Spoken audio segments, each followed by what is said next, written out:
we're going to continue from last week. And con team is supposed to go first.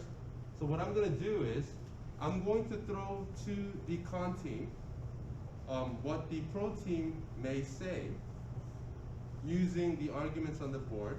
And you guys have access to it on your laptops. If you don't have it right now, it doesn't matter. Just watch the board. That's perfectly fine. It's the same thing. So to the con side, I'm going to say something that the pro side may say. From this setup, which team is on the pro side? Raise your hands, please. Thank you. Okay, put your hands down. Which side is the con side? Raise your hands, please. Thank you. Thank you. So the con side, you're going to have to put your hands down. Thank you. Thank you. Con side, I'm going to first say something that the pro side may say to you guys. And you guys have to think about the response. All right, does that make sense? And then after the con team gives us the response, you're gonna have to think about what they said and also give a response to that. Going back and forth. That's why it's a ping pong session. Does that make sense? So I say something, I throw something out first, something that I'm gonna pick up from the board. You guys respond to what they responded, then you guys respond to what they responded, and then it goes back and forth.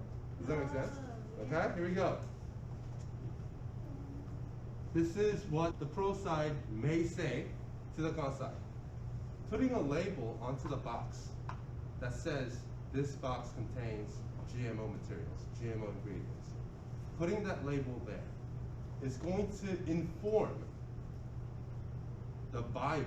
Whoever is buying that box, they're going to be able to know of whether GMOs are in there and also potentially of GM risks.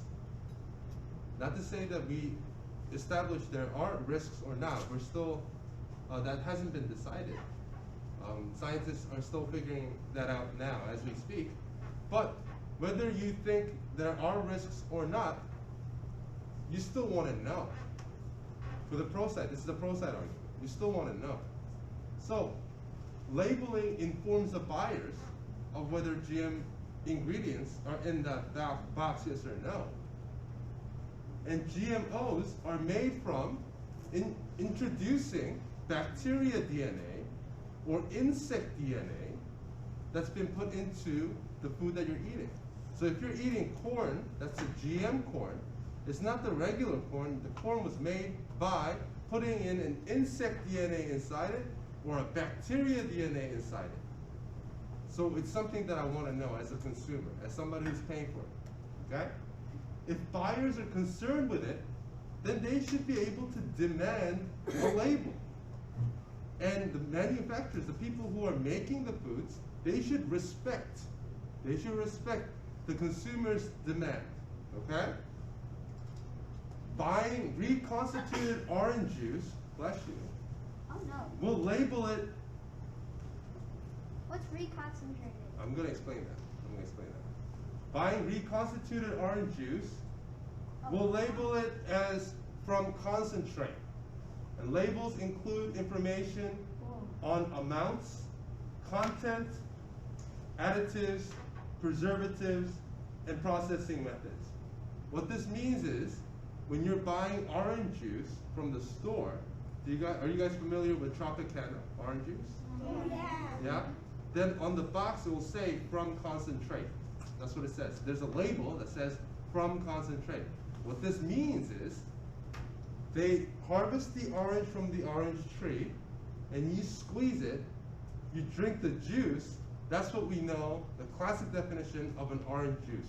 Freshly squeezed orange juice. That's the classic definition. But when they say from concentrate, that's not what they mean. What they mean is they pick the orange from the tree, they squeeze it so that they can get the juice, and that juice doesn't get to you. They have to boil it up and make it into powder, and then ship it to wherever they want to sell it, put it into the factory and add water and sugar in it, put it back into the box, and sell it to you. Does that make sense? That's when they need my from concentrate. Is it the same thing as freshly squeezed orange juice, yes or no? No. So, unless you're on a farm. unless if you're on the farm, then you wouldn't be drinking orange juice from concentrate. You would just squeeze it from there, and just drink it right off, you know, the squeezing machine, right? But because not everybody lives near the orange trees, and it may take weeks to get to where you're living, right? If they harvested the orange from Florida, can they make it here within a couple of days? Yes. They can if they were on a plane. But usually you wouldn't be shipping orange juice on a plane. You'll be shipping it on ships. So it'll take weeks to get here. And if you leave the orange juice, the freshly squeezed orange juice, and you ship it over and taking it weeks, is that orange juice going to be safe to eat, safe to drink, yes or no? No. No, it's going to go bad. So they can't sell it. What they'll do is they'll make it into powder. They'll ship it over to the country that they want to sell it in, put water and sugar back in there, and then sell it as from concentrate. That's So what the label. dehydrate. Was that? So you could dehydrate the Yes. They'll take out the water. They'll take out anything that they believe is going to make it rot. So if it's going to go bad, they can't sell it. They're going to make sure it doesn't rot, it doesn't go bad, so that they can put water and sugar back in the area they want to sell it. And because they can't say freshly squeezed orange juice because it's not the same thing, they'll put the label from concentrate. Does that make So sense? that's why, but it's just because of marketing schemes that you can't, that when something says fresh orange juice, it doesn't say fresh orange, it says from concentrate. Yes, so the reason why they have to put from concentrate is because if you say this is, But it says fresh orange juice. yeah, if it just says fresh orange juice, then you would normally think it as being, okay, they harvested it from the tree, they squeezed it, and they put it into a box, and they gave it to me. That's how you would normally think. Yeah, But that's not the case. That means you probably live near a farm. Well, yeah, I'm saying that if you're living in a place where that's not readily available, if you're not living near the trees, then you don't really have a choice. So they will have to put that label in there that says from concentrate. So same thing. So labeling is required when you change amounts, contents, anything you added into it's called additives. Or preservatives is anything you put in to make sure it lasts longer. Or processing methods. So from concentrate would be a processing method. It's not the same thing as freshly squeezed orange juice. Does that make sense? So it requires a label. You need to put a label. Why? Because people will think it's freshly squeezed orange juice when in fact it isn't. It's from concentrate. So you have to clearly put a label there so that the consumers know what they're buying. Does that make sense? Okay? Labeling, internalize and accept the risks for choosing the food. So if you see a food package that says this food package includes GMO ingredients, and you still buy it, then you know what you're getting yourselves into. You know that you bought a GMO food product.